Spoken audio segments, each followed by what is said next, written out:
नमस्कार दर्शकों, हमारे चैनल में आपका फिर से स्वागत है। हम आपको बताने वाले हैं तत्वदर्शी संत की पहचान।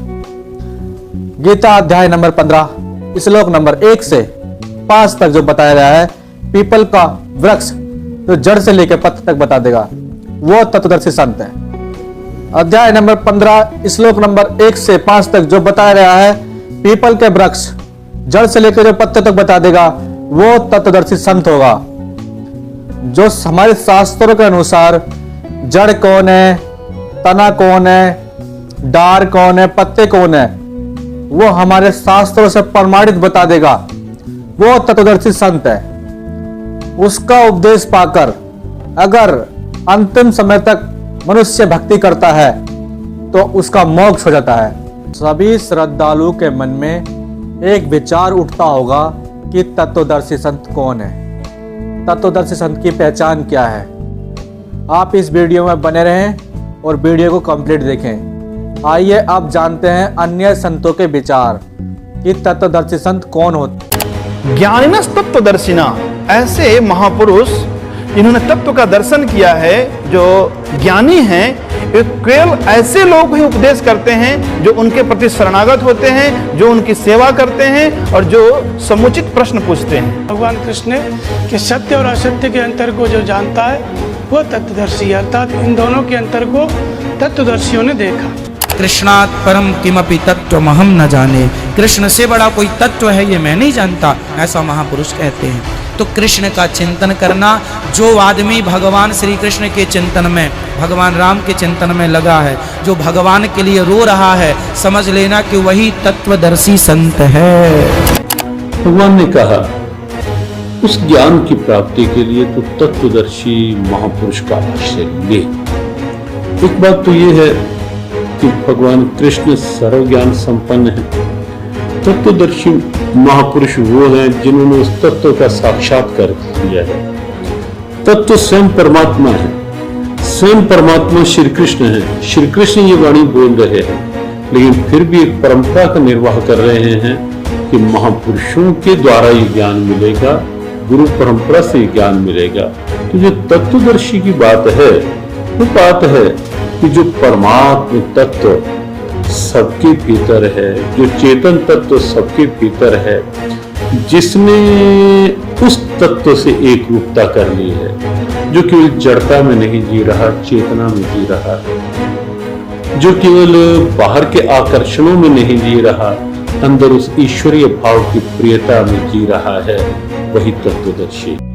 आइए अब जान लेते हैं संत रामपाल जी के विचार कि तत्वदर्शी संत कौन होता है।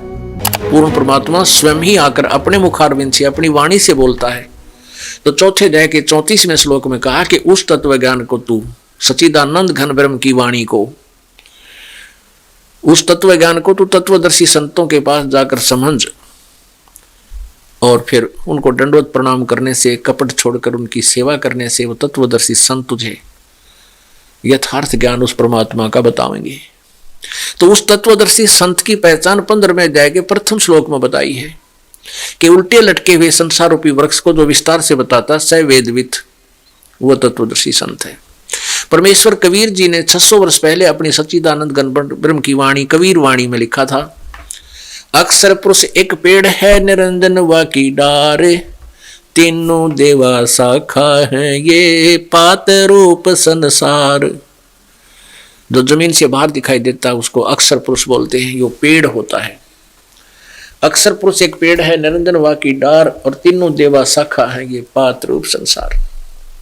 अब देखिएगा पुण्यात्मा, थोड़े से सदग्रंथों को भी हम साथ साथ देखें तब आगे चलेंगे। और ये गीता प्रेस गोरखपुर से प्रकाशित है, और ये जय दयाल गोविंद का इसके अनुवादक है, हिंदी में अनुवाद किया इसने। अथ पंचदशो अध्याय, 15वां अध्याय, मंत्र नंबर 1। ऊर्ध्व मूलम, ऊर्ध्व माने ऊपर को, ऊर्ध्व मूलम अध शाखम, अश्वत्थम प्राहु अव्यम, छंदासी यस्य पर्णानि, स ये तम वेद, स वेदवित। यहां देखिएगा, आदि पुरुष परमेश्वर मूल वाले आदि पुरुष यानी ऊपर को जो जड़ है वो तो मूल तो समझो वो आदि पुरुष परमेश्वर पूर्ण परमात्मा है संसार रूपी वृक्ष का। और अधः शाखम नीचे को इन्होंने यहाँ, क्योंकि ये विचलित है अनुवाद करता, इनको सही अनुवाद नहीं करना आया, अधः का अर्थ लिख दिया ब्रह्मा रूप मुख्य शाखा वाले है तेरे ही। अधः माने नीचे होता। देखिएगा ये श्लोक नंबर 2 है 15 में जाएगा। इसमें अधः च ऊर्ध्व अधः, इसमें 2 बार अधः शब्द है, अक्षर है। अब इसको देखिए इनका अनुवाद यहां किया इन्होंने। अधः माने नीचे, स्पष्ट है, इन्हीं का किया। अधः माने नीचे, अधः माने नीचे, ठीक है। तो यहां भी हम नीचे ही कहें तो बहुत अच्छा सेट हो जाएगा, 15 में जाएगा। फिर प्रथम देख रहे हैं ऊर्ध्व मूलम, वो इसमें लिखना था ऊपर को जड़ वाला। ऊर्ध्व माने ऊपर को, आदि पुरुष परमेश्वर रूपी मूल वाले जड़ वाले। अधः शाखम नीचे को शाखा वाले, अधः शाखम नीचे को शाखा वाले, अधः माने नीचे लिखना था। संसार रूपी पीपल के वृक्ष को अविनाशी कहते हैं। वेद जिसके पत्ते कहे गए हैं तम उस संसार रूपी वृक्ष को यह माने जो पुरुष वेद माने मूल सहित तत्व से जानता है। यह वेद जो मूल सहित जड़ से लेकर और पत्तों तक जो जानता है, स वेदवित, संस्कृत साथ पढ़ो जब समझ में आएगी। स वेदवित, वह वेद के तात्पर्य को जानने वाला है, अर्थात वह तत्वदर्शी संत है, वो सही ज्ञान को जानने वाला है। अब इसमें पहचान बता दी कि तत्वदर्शी संत कैसा होगा, ये देखिएगा। ऊर्ध्व मूलम अधः शाखम अश्वत्थम पराहु अव्यम छंदासी यस्य प्रणानी यह तम वेद। ऊपर को जड़ वाला नीचे को शाखा वाला, यह संसार रूपी पीपल का अविनाशी वृक्ष कहा गया है। और इसके छंद यानी विभाग, पत्ते आदि सब विभाग हैं।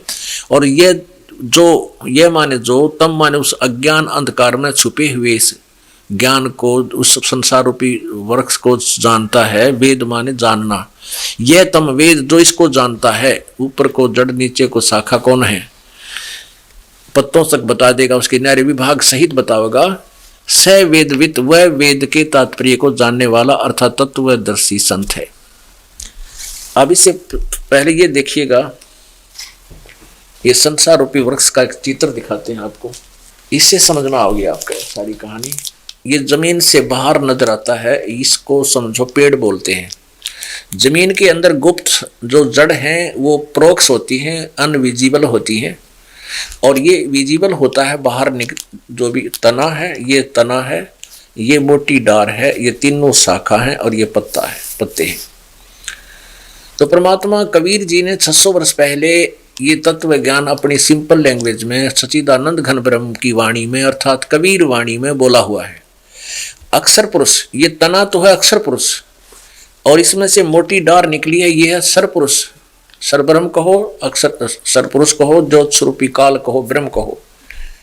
और इसके फिर आगे 3 शाखाएं हैं। इस काल के 3 पुत्र हैं, रजगुण ब्रह्मा जी, सतगुण विष्णु जी, तमगुण शिव जी। और हम यहाँ पात रूप संसार। अक्षर पुरुष एक पेड़ है, निरंजन वा की डारे। सर पुरुष को, सर ब्रह्म को, ज्योति निरंजन को, काल को कहा है निरंजन वा की डार। और तीनों देवा शाखा है, ये पात रूप संसार। और ये जो गुप्त रह गया ये कौन है?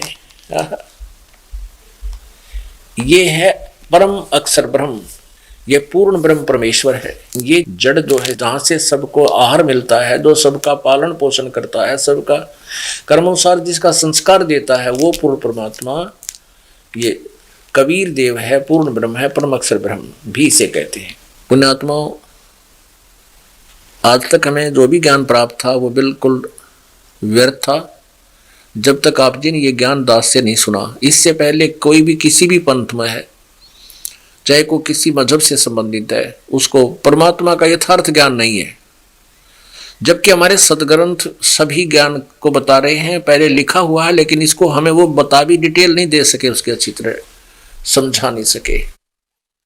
तो अब आपने क्या देखा कि परमात्मा ने ये बताया कि अक्षर पुरुष एक पेड़ है, निरंजन वा की डार और तीनों देवा शाखा, ये पात्र संसार। अब गीता जी का 15वें का 1 से 4 श्लोक आपको पढ़ाते हैं। ये वही गीता है। और देखिए अथ पंचम 10वां अध्याय 15वां अध्याय आपने 1 तो पढ़ लिया, अब देखो 2 में उस संसार वृक्ष की यानी संसार रूपी वृक्ष की तीनों गुण रूप रजगुण ब्रह्मा, सतगुण विष्णु, तमगुण शिव जी, जल से बड़ी हुई नहीं। विषय परवाला, ये संस्कृत भी साथ देखो, विषय परवाला शाखा, विषय भोग रूप कोपल मनुष्य देवतृक आदि योनि रूपी शाखाएं, ये विषय परवाला विषय विकारों की शाखाएं हैं, नीचे और ऊपर फैली हुई, सर्वत्र नहीं।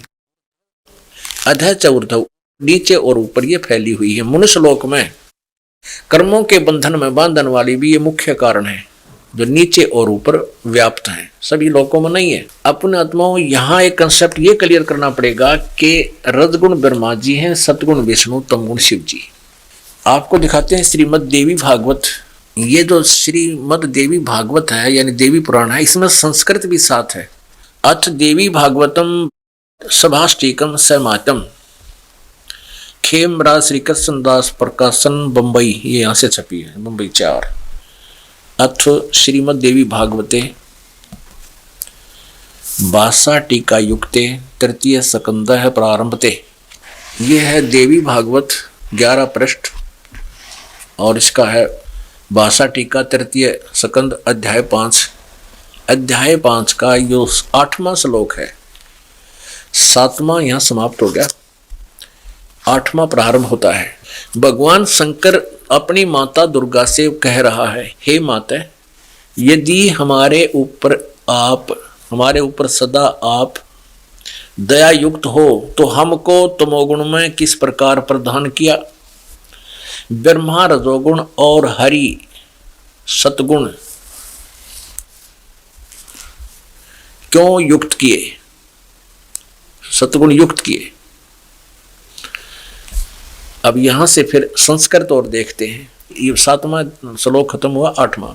यदि दया धर्मना न सदाम्बिके कथम अहम विहित च, किस प्रकार मैं बना दिया, तमोगुण है, तमोगुण। और कमल जय, कमल से उत्पन्न होने वाले ब्रह्मा को रजोगुण संभव, रजोगुण क्यों उत्पन्न किया। और सुविहित किमो सतोगुण हरि, और विष्णु को सतोगुण क्यों बना दिया। इति सिद्धम रजगुण ब्रह्मा है, सतगुण विष्णु, तमगुण शिव जी। अब फिर देखिएगा श्रीमद् भगवत गीता, हम 15वां अध्याय पढ़ रहे हैं। हम 15वें अध्याय का हमने 2 श्लोक पढ़ लिया। अब तीसरे में क्या कहा है, ये गीता ज्ञानदाता अपनी अल्पज्ञता शो कर रहा है, बता रहा है कि इस संसार वृक्ष का स्वरूप जैसा कहा है, यानी मैंने जो जिक्र किया है, मैं कंप्लीटली इस संसार रूपी वृक्ष को यानी सृष्टि रचना को नहीं जानता। जैसा कहा है वैसा यहाँ नहीं, यानी यहाँ विचार काल में तेरे और मेरे गीता जी के डिस्कशन में, तेरे मेरे गीता जी के विचार विमर्श में नहीं पाया जाता, मैं नहीं बता पाऊंगा, क्योंकि न तो इसका आदि है और न इसका अंत है, यानी मुझे इसका कति आदि अंत का कोई भी ज्ञान नहीं, तथा न इसकी अच्छी प्रकार सतिथि है।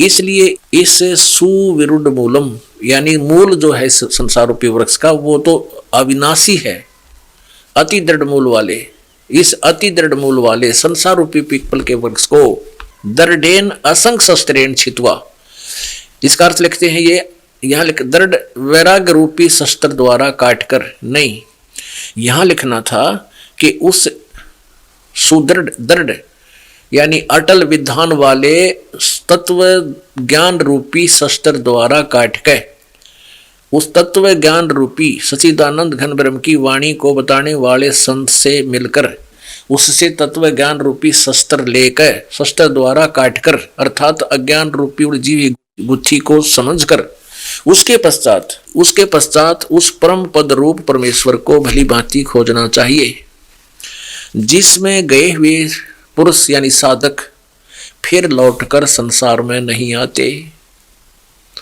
और जिस परमेश्वर से, जिस परमात्मा ने इस सारे ब्रह्मांडों की रचना की है, जिस परमात्मा से पुरातन संसार रूपी वृक्ष की प्रवृत्ति विस्तार को प्राप्त हुई है, अर्थात जिस भगवान ने सारे ब्रह्मांडों की पूरे विश्व की रचना की है, उसी आदि पुरुष नारायण के मैं शरण हूँ, उसी आदि पुरुष नारायण के मैं शरण हूँ, मैं भी उसी के अधीन हूँ, गीता ज्ञानदाता कहता। इस प्रकार दृढ़ निश्चय करके उस परमेश्वर का मनन और निधि ध्यान करना चाहिए। पर पदे माने उस भगवान की पूजा करनी चाहिए, सीधी सी बात है। अब गीता ज्ञानदाता जो श्री कृष्ण में प्रवेश करके बोल रहा है वो काल है, ब्रह्म है, वो सर्वपुरुष है। ये कृष्ण भगत, ये गुरु नकली कृष्ण जी के उपासक भ्रमित कर रहे हैं समाज को। कहते हैं कृष्ण ही तत्व है, तत्व ही भगवान है, भगवान ही सब कुछ है, श्री कृष्ण ही सब कुछ है, ये परम तत्व है, अविनाशी तत्व है। और फिर उसे प्रश्न किया, क्या ब्रह्मा विष्णु महेश नासवान है? हाँ, ब्रह्मा विष्णु महेश का जन्म मृत्यु तो नहीं कह सकते, स्वर्ग के बाद फिर उनका पूर्ण परमात्मा में विलीन हो जाते हैं और फिर स्वर्ग के बाद वापस आ जाते हैं। फिर प्रश्न किया कि ब्रह्मा विष्णु महेश किसकी साधना करते हैं? कहते उस पूर्ण परमात्मा की साधना करते हैं। अरे विष्णु जो पूर्ण परमात्मा की साधना करते हैं तो फिर अखिल ब्रह्मांड का नायक क्यों करोगे यू? और यहाँ चौथे अध्याय के 34वें श्लोक में जो एंड वेंड कर रहे हैं, बुआ बाई बक रहे हैं कि कृष्ण ही तत्व है, तत्व ही परमात्मा है, कृष्ण ही अविनाशी है, तत्व ही अविनाशी है। परमात्मा कहते हैं सटदल उआ बाई बकदा, ये उआ बाई बकते इनको कोई ज्ञान नहीं है, भ्रमित करें, पूरे मानव समाज को बर्बाद करें। तो पुण्यात्माओं, इस प्रकार हमने परमात्मा सच्चिदानंद घन ब्रह्म की वाणी को, जो उन्होंने स्वयं आकर के कबीर देव रूप में, धानक कबीर रूप में, जुलाहा कबीर रूप में बनारस में बोली, धर्मदास साहिब जी ने, उनकी प्यारी आत्मा ने, जिनको परमात्मा मिले थे, उन्होंने लिपिबद्ध किया। उसके अंदर ये विशेष रहस्य और सब ज्ञान प्रमाणित है। सब प्रकार के यज्ञ कौन से करने चाहिए, कौन से ना करने चाहिए और कौन सी साधना सही है, वो सब स्पष्ट लिखा हुआ है। आज इस दास के पास वो सब मसाला उपलब्ध है, वो जड़ी उपलब्ध है, जिससे जन्म और मृत्यु का रोग कटेगा और सदा हम सतलोक में जाकर सुखी रहेंगे। उसको प्राप्त करो, अपना कल्याण कराओ। बोलो सतगुरुदेव। मेरे अजीज हिंदुओं, आपने प्रमाणों में देखा कि गीता ज्ञानदाता प्रभु ने बताया है कि यह संसार उल्टे लटके वृक्ष के तुल्य जानो। ऊपर जड़े यानी कि मूल तो पूर्ण परमात्मा है, नीचे टहनियां आदि अन्य हिस्से जानो। इस संसार रूपी वृक्ष के प्रत्येक भाग का भिन्न भिन्न विवरण जो संत जानता है वह तत्वदर्शी संत है, जिसके विषय में गीता अध्याय 4 श्लोक नंबर 34 में कहा है। गीता अध्याय 15 श्लोक नंबर 2-3 में केवल इतना ही बताया है कि तीनों गुण रूपी शाखा हैं। यहाँ विचार काल में अर्थात गीता में आपको मैं गीता ज्ञान दाता पूर्ण जानकारी नहीं दे सकता, क्योंकि मुझे इस संसार की रचना के आदिवंत का ज्ञान नहीं है। उसके लिए गीता अध्याय 4 श्लोक नंबर 34 में कहा है कि किसी तत्वदर्शी संत से उस पूर्ण परमात्मा का ज्ञान जानो। इस गीता अध्याय 15 श्लोक 1 में उस तत्वदर्शी संत की पहचान बताई है कि वह संसार रूपी वृक्ष के प्रत्येक भाग का ज्ञान कराएगा। उसी से पूछो। गीता अध्याय 15 के श्लोक 4 में कहा है कि उस तत्वदर्शी संत के मिल जाने के पश्चात उस परमेश्वर के परम पद की खोज करनी चाहिए, अर्थात उस तत्वदर्शी संत के बताए अनुसार साधना करनी चाहिए, जिससे पूर्ण मोक्ष यानी कि अनादि मोक्ष प्राप्त होता है। गीता ज्ञानदाता ने कहा है कि मैं भी उसी की शरण में हूं। गीता अध्याय 15 श्लोक 16 व 17 में स्पष्ट किया है कि 3 प्रभु हैं, एक अक्षर पुरुष ब्रह्म, दूसरा अक्षर पुरुष परब्रह्म, तीसरा परम अक्षर पुरुष पूर्ण ब्रह्म। अक्षर पुरुष तथा अक्षर पुरुष वास्तव में अविनाशी नहीं है, वह अविनाशी परमात्मा तो इन दोनों से अन्य ही है। वही तीनों लोकों में प्रवेश करके सर्व का धारण पोषण करता है। वह पूर्ण परमात्मा कबीर साहिब जी हैं, जिसकी संपूर्ण जानकारी केवल तत्वदर्शी संत रामपाल जी महाराज के पास है। धन्यवाद। जैसे कि आपने देखा, संत रामपाल जी ने प्रमाणों के साथ बताया कि तत्वदर्शी संत कौन होता है, उसकी क्या लीला होती है, कैसी लीला करता है और तत्वदर्शी संत की पहचान क्या है। जैसे आपने वीडियो में देखा और वीडियो अच्छी लगी हो तो वीडियो को लाइक और शेयर जरूर करें और चैनल पर नए हो तो चैनल को फॉलो कर लें। बहुत बहुत धन्यवाद।